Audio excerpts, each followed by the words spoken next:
Sveiciens visiem! Trešā daļa Agrotrons, iespējams arī pēdējā daļa, pastāstīšu kāpēc. Kāds laiciņš pagājis, neesmu izlaidis nevienu daļu, biju ļoti aizņemts principā. Kā redzat, jaunās servis telpas, pārvācos uz savu galu strādāt. Jā, starp citu, kur pasāc CC, jā, interesanti, ka viņam, lai samainītu siksnas spriegotāju celiņu, ir jālaiž motors lejā. Jā. Šāds te garš štruns nāk iekšā no sāles stumjās. Vienkārši viņi nevar izvilkt, kamēr motoru nepalaiž lejā. Labi, bet ne par to stāsts. Trešā daļa, tātad Agrotrons. Nezinu, vai viņi turpināsies vēl šis stāsts, jo principā ar motoru ir diezgan slikti. Pagaidām motors atrodas teiksim tā, pie nezināmiem speciālistiem.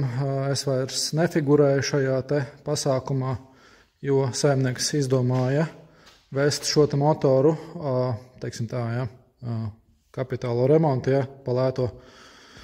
Varbūt arī pa dārgo beigās sanāks, nezinu, kā viņam tur ies, bet jā, gribējās kā lētāk, protams, ar to Agrotronu, bet beigās sanāca kā parasti. Jā. Būs daži kadri no visa procesa, tas jau bija pavasarī, tagad jau principā vasara, kāda mums tā vasara ir, bet, jā, ir pagājuši vairāk mēneši, vienkārši fiziska laika man nebija.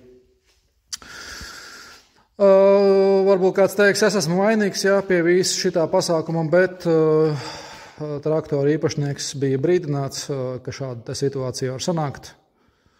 Pa vairākam reizēm es viņu brīdināju, ka šāda lieta var sanākt īpaši dzirdot simptomus, ka viņam bija periodiski eļas lampiņa mirgojusi un nebija, teiksim tā, izdzisusi pēc motora iedarbināšanas aptuveni kādas 30 sekundes.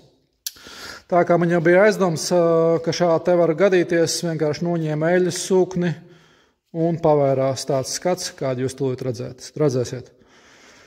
Ko skatāmies, tad izgriezumus no šī te procesa visa, kā gāja, un vai būs 4. daļa, īsti nezinu, laiks ies, un tad jau skatīsimies. Tā, jaunais zobrats jau vietā, kā redzams, samainīts ir, ja saku godīgi, mazliet jau piemirs par filmēšanu. Jā, jaunās detaļas ir atnākušas, tā motoru špiļkas es saliku, kā redzams, virsmu esmu nomazgājis, un tūlīt jau principā ķersimies pie vāka likšanas apakaļ. Ir tehniskā informācija arī dabūta, šī te man izmaksāja, diemžēl, neliela summa salīdzinoši, bet, tehniskā informācija vismaz ir. Tā kā varam zināt ar kādiem spēkiem, kas jāpievelk, tas ir ļoti labi, jā. Šo te dabūju eBayā. Un, jā, jānomazgā tad aizmugurējais vāks vēl ir, sāksim ar to, un principā liksim tad apakaļ vāku, un pamazām sāksim visu likt apakaļ. Tad šeit, lūk, notiek mazgāšana procesā, ar ko mazgāja vienkārši parastu dīzeli un otiņu.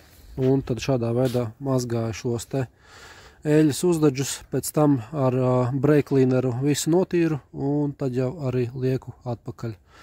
Tad, principā, jā, var redzēt, kādā stāvoklī ir šis te vāks, tūlīt visu samazgāsim, satīrīsim, un būs kā jauns. Mazgāšana pabeigta, tad šis te ir labākais rezultāts, ko es varu dabūt šādos te apstākļos. Tad klāsim virsū tagad silikonu.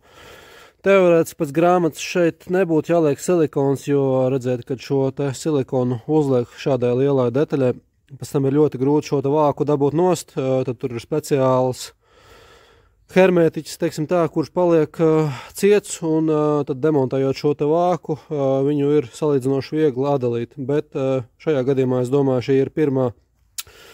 Un arī domāju, ka pēdējā reize, kad šo te vāku kāds ņem nost un liek virsū, tā kā paliksim pie silikona, kas ir lēts un viegli pieejams. Jā, neko. Tad, jā, noklājam visu silikonu un liekam klāt. Neliels updates par traktoru. Jā, Nezinu, vai šis stāsts vispār turpināsies, bet sekojoša situācija ir šāda. Ir aprauta šāla, kas ir ļoti slikti. Principā ir trāpīts uz bloka remonta. Ko tas nozīmē saimniekam? Tas nozīmē saimniekam liels naudas tēriņas. Tad, nu tālūk, jā, nezinu, vai šis agrotrona stāsts traktora turpināsimies, redzēsim, ko izlems saimnieks. Šāla tikko izskatās, ka ir sākusi griezties, un, jā, līdz ar ko ir noticis šis te bojājums, jā. Bēdīgi, nu ko lai saka bēdīgi, jā.